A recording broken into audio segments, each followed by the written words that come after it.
मराठा आरक्षणासाठी गेल्या काही दिवसापासून उपोषणावर बसलेल्या मनोज जरांगे पाटील यांची प्रकृती खालवली जाते। त्यांच्या समर्थनार्थ राज्यभरामध्ये आंदोलनाचा वणवा भडकला जात आहे। धाराशिव जिल्ह्यामध्ये एसटी सेवा ही पूर्णपणे ठप्प झाली आहे, कारण मराठा आंदोलकांनी गुरुवारी रात्री माकणी गावामध्ये मुक्कामी असलेल्या एसटी बसला आग लावली। त्यानंतर दुसऱ्या दिवशी उमरगा तालुक्यातील तुरोरी या गावामध्ये आंदोलकांनी राष्ट्रीय महामार्गावर उमरगा आगाराची बस पेटवली। आता पुढे काय, आंदोलनाची दिशा काय, याबाबत मराठा आंदोलकांशी बातचीत केली आमचे प्रतिनिधी सचिन बिद्री यांनी।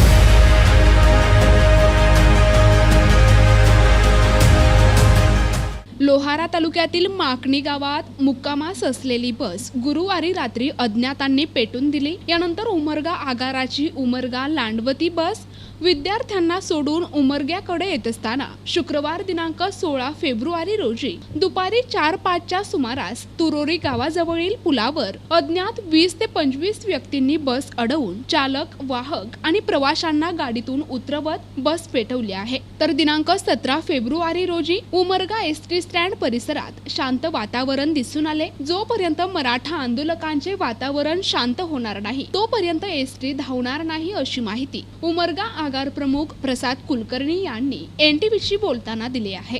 मराठा आरक्षणासाठी मनोज जरांगे पाटील, मराठा आरक्षणाचे योद्धे मनोज जरांगे पाटील यांचं गेल्या काही दिवसापासून उपोषण सुरू आहे आणि त्यांची प्रकृती या दरम्यान खालावत चाललेली आहे। अतिशय चिंताजनक त्यांची अशी प्रकृती बनत चालली आहे। तर दुसरीकडे पाहिलं तर महाराष्ट्रभर त्यांच्या मनोज जरांगे पाटील यांच्या समर्थनार्थ मराठा आंदोलक हे अग्रेसिव्ह भूमिका घेत असताना दिसून येतात। त्याच धर्तीवर आपल्या मराठवाड्यामध्ये विशेष करून उस्मानाबाद, धाराशिव जिल्ह्यामध्ये मराठा आंदोलक हे अग्रेसिव्ह भूमिका घेताना दिसून येतात। एसटी बसेस जाळपोळ केल्याच्या घटनाही उमरगा लोहारा तालुक्यामध्ये घटना समोर उघडकीस येत आहेत। याच धर्तीवर या भूमिकेची काय भूमिका आहे हे जाणून घेण्यासाठी मराठा आंदोलक यांची आपण चर्चा करणार आहोत। आपल्यासोबत मराठा आंदोलक या ठिकाणी आहे। मला सांगा, नेमकं आता मराठा आंदोलनाची दिशा काय आहे?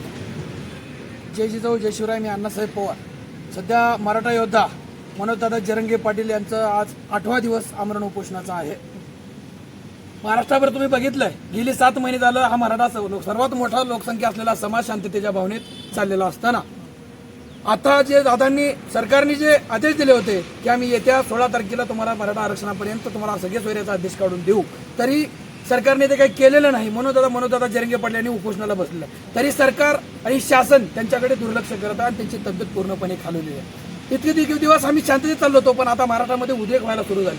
आता तुम्ही म्हणल्यासारखं काल आपल्या उमरगा तालुक्यामध्ये तुरोरी इथं या ठिकाणी बस जळाली। अशाच प्रकारे समाज थांबायला तयार नाही का, की आमचा जो देव आहे, आमचा दैवत जो आहे त्याची मरणाच्या खालावत आहे, तरी शासन लक्ष देत नाही। त्यामुळे अशा गोष्टी होतात। मला काय म्हणतात, आंदोलन करणं योग्य आहे, संवैधानिक मार्गाने आंदोलन व्हावं, पण एसटीची जाळपोळ करणं, जे राष्ट्राची संपत्ती कुठेतरी जाळपोळ करणं, नष्ट करणं हा एक प्रकारचा गुन्हा नव्हे का? हा आंदोलनाची खरी दिशा आहे का? याबद्दल तुमचं काय आहे? 100% खरं आहे। एसटी जाळणं हे चुकीचंच आहे, पण गेली 7 महिने झालं हा मराठा समाज शांततेत जमावण्याचा। पण जरीही तुम्ही आमचा ज्या छत्रपती शिवाजी महाराजांच्या नंतर ह्या मराठा समाजाला जर कोणी एक केलं असेल तर त्यांचं नाव आहे मनोजदादा जरांगे पाटील। तोच माणूस मरणाच्या दारात आहे। मरणाच्या दारात असताना हे शासन जर लक्ष देत नसेल तर मग आमचा मराठा समाज काय करणार? शांततेच्या भावनेत आता चाललंय। आता महाराष्ट्रामध्ये उमरगा तालुक्यामध्ये आता मराठा समाज ऍक्टिव्ह झालेला आणि महाराष्ट्रात उमरगा तालुक्यामध्ये उद्रेक व्हायचं तयारीत चाललेलं आहे। नक्कीच मला प्रेक्षकांना लोहारा तालुक्यातील माकणी येथे मुक्कामी आलेल्या बसला मराठा आंदोलनाकडे रात्री पेटवले एसटी बस। नंतर शुक्रवारी म्हणजे कालच्या तारखेमध्ये उमरगा तालुक्यातील उमरगा शहरापासून अगदी काही 5-7 किलोमीटर अंतरावर असलेल्या तुरोरी गावामध्ये राष्ट्रीय महामार्गावर ही एसटी बस पेटवण्यात आली। आता नेमकं अशा पद्धतीनं असंवैधानिक मार्गाने आंदोलनाची दिशा जात असलेला या ठिकाणी निदर्शनास येत आहे आणि एसटी बसची पूर्णपणे वाहतूक ही ठप्प आहे। एकीकडे अगदी आंदोलकांनी ज्या पद्धतीनं म्हटलं की त्यांची शासनानं दखल लवकरात लवकर घेणं गरजेचं आहे, जिथं दादांची तब्येत मनोज जरांगे पाटील यांची तब्येत खालावत चाललेली आहे, त्यांच्या प्रकृतीकडे पाहून मराठा आंदोलकांची मनस्थिती पाहून लवकरात लवकर निर्णय देणं गरजेचंच आहे. पण हा आंदोलनाचं जे वळण आक्रमक होऊ लागलं ते कुठंतरी थांबणं गरजेचं आहे. कुठंतरी व्यापाऱ्यांना म्हणा किंवा प्रवाशांना त्रास होऊ नये अशी भूमिका मराठा आंदोलनाकडे घेऊन संविधानिक मार्गानेच आपण आंदोलन करावं याबद्दल आपलं काय? 100% खरं आहे. आम्ही गेली 50 वर्ष झालं मराठा समाज अन्याय सहन करतो, तरी सहन करून गेली 7 महिने आंदोलन उपोषण चालू आहे. संविधान मार्गाने सगळं महाराष्ट्रामध्ये चाललंय, तरीही सरकार आमच्याकडे लक्ष देत नाही. म्हणजे मराठा समाधान करायचं किती दिवस शांततेत थांबायचं, किती दिवस आमच्या भावना शांत करायच्या, आणि आमचे लेकरं बाळा किती दिवस रस्त्यावर उतरायचे, आमच्या माया बहिणी किती दिवस रस्त्यावर उतरायच्या. येणाऱ्या काही दिवसामध्ये कदाचित हा निर्णय लागेल. मुख्यमंत्री साहेबांनी त्या पद्धतीनं आश्वासन पण दिलेलं आहे. तर तुमचं काय म्हणणं झालं का?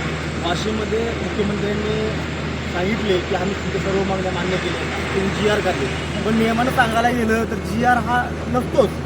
अध्यादेश हा राष्ट्रपतीच्या सहीनं आदेश असतो, ते काढले नाही. कुठंतरी आम्हाला समाजाला कुठेतरी दिशाभूल करण्याचा षडयंत्र केलं आहे सरकारचं. मला काय आमचं सरकार कुठलंही असो, तर मराठा आंदोलकांचं असं म्हणणं आहे की कुठेतरी मराठा समाजाची दिशाभूल करण्याचा प्रयत्न या ठिकाणी शिंदे फडणवीस सरकारचा सुरू आहे असं त्यांचा आरोप होतो. तर आता एकंदरीत आपली काय भूमिका राहते? आता उमरगा तालुक्यामध्ये तुम्ही बघताय सर काय चाललंय. पण आता आम्ही उमरगा तालुक्याच्या मराठा समाजाच्या वतीनं लवकरच बेमुदत उमरगा तालुका बंद करण्याचा निर्णय घेणार आहोत. जोपर्यंत सरकारला जाग येत नाही तोपर्यंत आम्ही काय तालुका चालू होऊ देणार नाही. आणि प्रतिनिधी सचिन बिद्री, NTV न्यूज मराठी, धाराशिव.